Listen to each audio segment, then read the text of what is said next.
Let me ask you a question. Do you think we are going through an historic step change?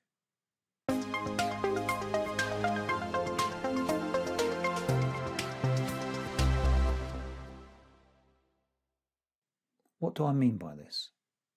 Perhaps some examples might help illustrate what I'm asking you. Example A. We move from using horses as our main transportation system to cars, trains and planes. Example B. We change from being hunter-gatherers to the cultivation of land. Example C. The world changed with the invention of the printing press and the rapid spread of ideas that followed it.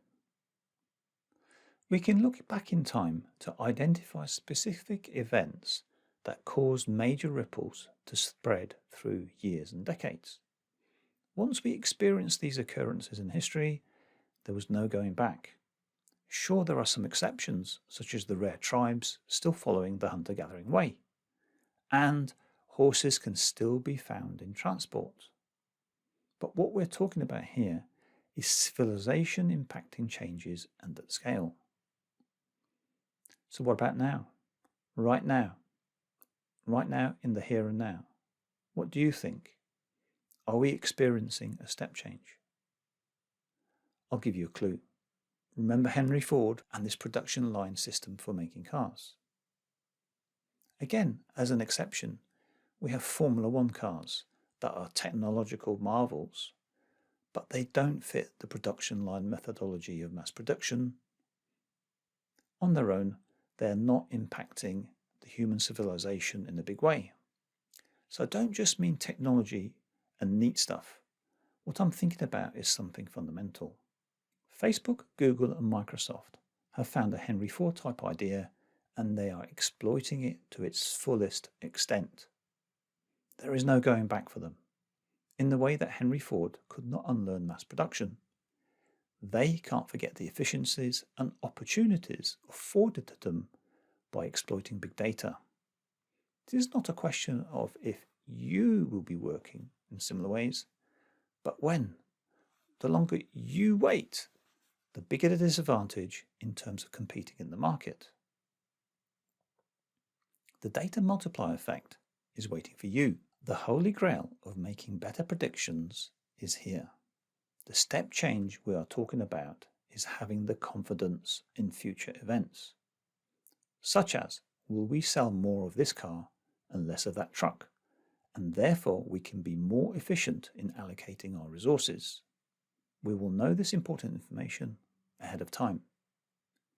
Can you imagine going backwards and giving up on the magic that reveals the future? No. Right now we have a printing press moment.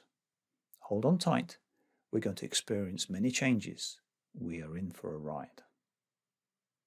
If you're not convinced, let me give you another example of a radical change powered by data. In this story we have Apple, Netflix, Spotify and Amazon. There are others, but for the moment these four will do. Our story involves a long tail and some rats. Back in the 70s, pop bands and rock groups had to create interest in their work through PR and marketing. The idea was to contact disc jockeys, DJs, at radio stations and the curators of the music industry.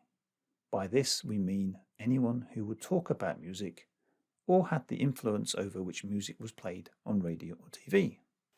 The group, the Boomtown Rats, yes, that's a real name, the Boomtown Rats.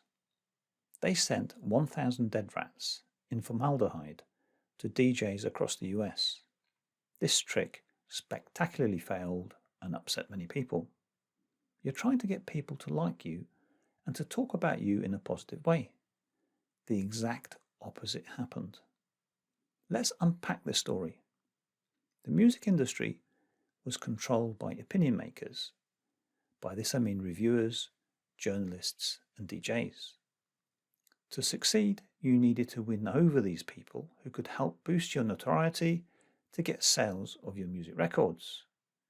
If you wanted to succeed, it meant your team had to devise tactics and strategies to get through to these people. This is the equivalent of the pre-Henry Ford period of the music industry. It was inefficient, you needed a lot of luck and privileged access to industry executives. Now, roll the clock forward, and we have platforms such as iTunes and Spotify, where the cost of adding a new piece of music to the platform is negligible. This means there can be thousands and thousands of songs available to stream. We've had the rat part of the story, and this mass of songs is called the long tail. The head of the curve, you have the popular songs that sell well, and then you have the rest of the curve with many, many songs that sell, but not as many as the head of the curve. There is no way that all of these songs could be marketed with special tactics. Welcome to the radically changed music world. In the new world of music streaming, we have had a step change. Algorithms and data replace human-to-human marketing. It is the automated recommendation engines that lead to discoveries by individuals. And these individuals have been targeted based upon their preferences. The signals for the recommendations come from the usage patterns contained in the data of other similar users.